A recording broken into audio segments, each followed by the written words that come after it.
Well, hello everybody. Welcome to P.B.M. Money. If you've been watching me for any amount of time, you know that in addition to the video ministry we do and the painting ministry, I do a little teaching on the side, and it's all for free. It's all part of our ministry.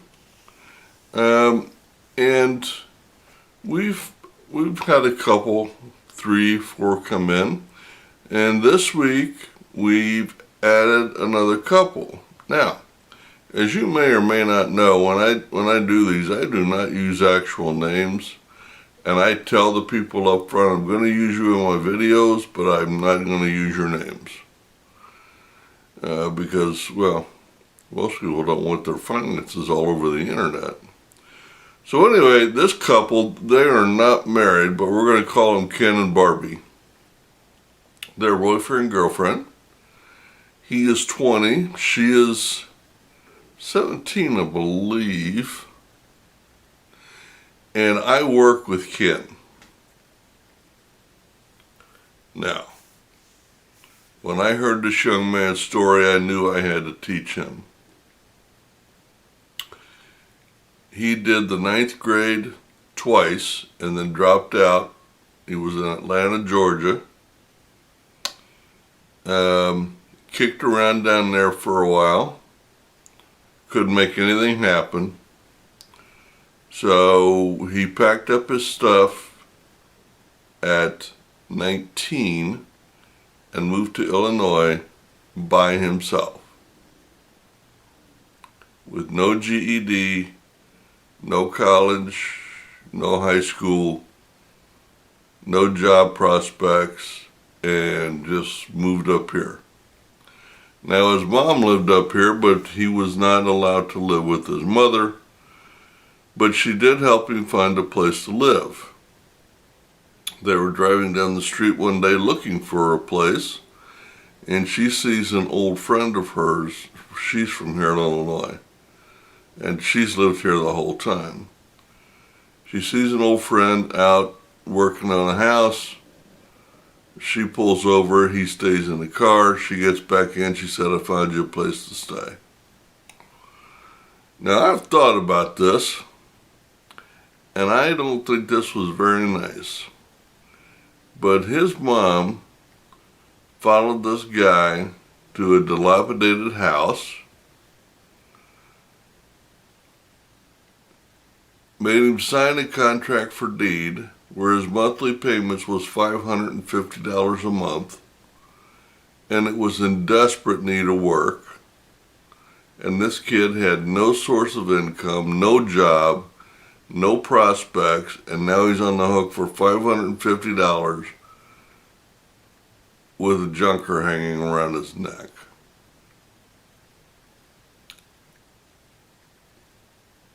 So he's had several jobs, and every job he gets, he puts every dime into that house. And he's run a couple of house hacks to help him lower his costs. Up until a couple of days ago, his total cost was $153 because he had 2 other roommates. One of them left. Now his payment's now going to be $453. And to show you what crappy shape this house was in, I got just a rough estimate of their utilities. $400 a month for utilities.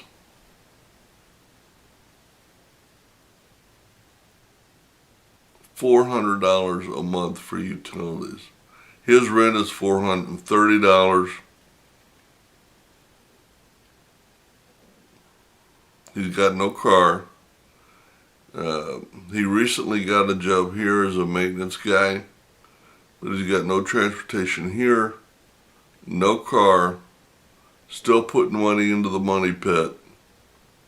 So I thought, at least this guy's got some oomph, a little go get it. So I sat down with him and Barbie, and I mean, they're doing, for what they've got, he's doing it right. She's living with mommy daddy right now. She got no expenses. She drives an Uber. I said, how long you been doing that? Oh, about a year. How much money you got? Mom's got about $40 for me. I said, really? What's that $40 going to do for you? For when I move out?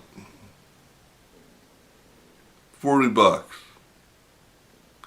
That won't even get her utilities turned on. I don't know what they're thinking. So anyway,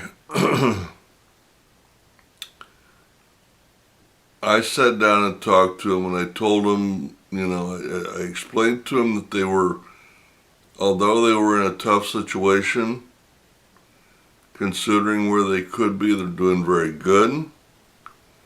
At least we have something we can work with. Barbie is not working. Barbie is going to get a damn job. I mean, and I asked Ken, I said, are you a saver or a spender? And he said, oh, I'm a spender. I said, well, give me an idea what you spend your stuff on. He said, well, bills and stuff for the, to do projects around the house. I said, well, that's not a spender. You're a saver trying to invest and make your life better. So then I turned to her and I said, what, are you a saver or a spender? And she said, I'm a spender. I said, well, give me an example of what you spend stuff on. She said, oh, I don't know. I said, let me take a guess. I said, you're the girl that goes to her closet and has 2 closets full of clothes and says, I have nothing to wear, I need to go buy something. Or you have 37 different fingernail polishes and can't find the right color when it's time to go. And she just started laughing. She thought that was so funny. She didn't realize I was making fun of her. She's 17. And I said, so what do you do all day? And she said, oh, not much. I'm an Uber driver.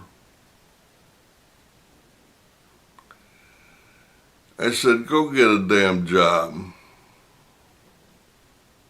She said, well, I'm waiting on my cousin because she's going to open a suntan center and then I'm going to work. And okay, I own the suntan center.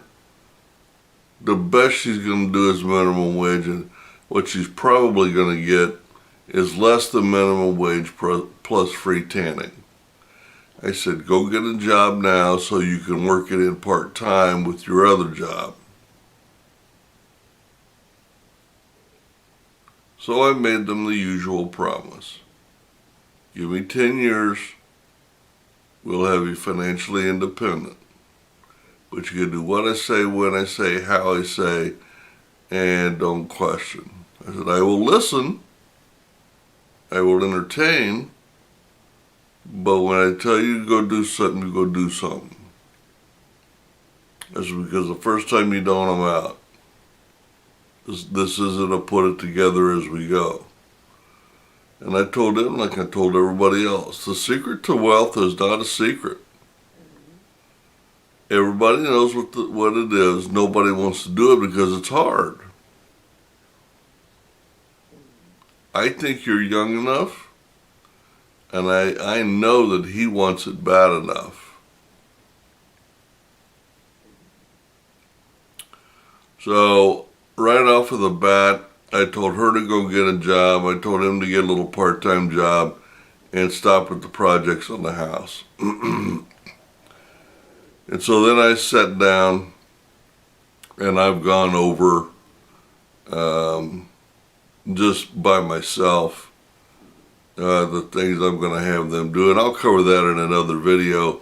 I'd like to just introduce the people because I know some of you like to follow each story individually. So right now we've got Billy going, we got Betty, and now we got Ken and Barbie. So we'll have 3 financial stories going ongoing. so that you can find one that you like and follow them out and maybe learn from them. You might be in the same situation they are. Well, I just want to introduce you to the new classmates in our class, Ken and Barbie. Let you know first that he's 20, she's 17. They got an albatross of a house around their neck. Still shows some potential, but they're barely holding on. So we're gonna try to help them as quickly as possible. But I'm not going to jump through any major hoops until I see some productivity from them. And I told them, I said, I could go out today and get 3 part-time jobs. I could go to any restaurant in town and get a job. I could go to just about any retail store here in town and get a job. And they're going to have 2 weeks to go get jobs. So we'll see how motivated they are. Now it is going to be complicated because he doesn't have a car, and I get it. But he's managing to get here. And he's got to take an Uber. If you got to spend $100 to make $300, then go do that. But get a job. We gotta have some cash, and we gotta have it now. Well, I just want to introduce you to Ken and Barbie. I hope you follow their story, and it's not too late for you to set your goals and play along with our financial game here on this channel. You guys have a great day, a great week, and happy investing.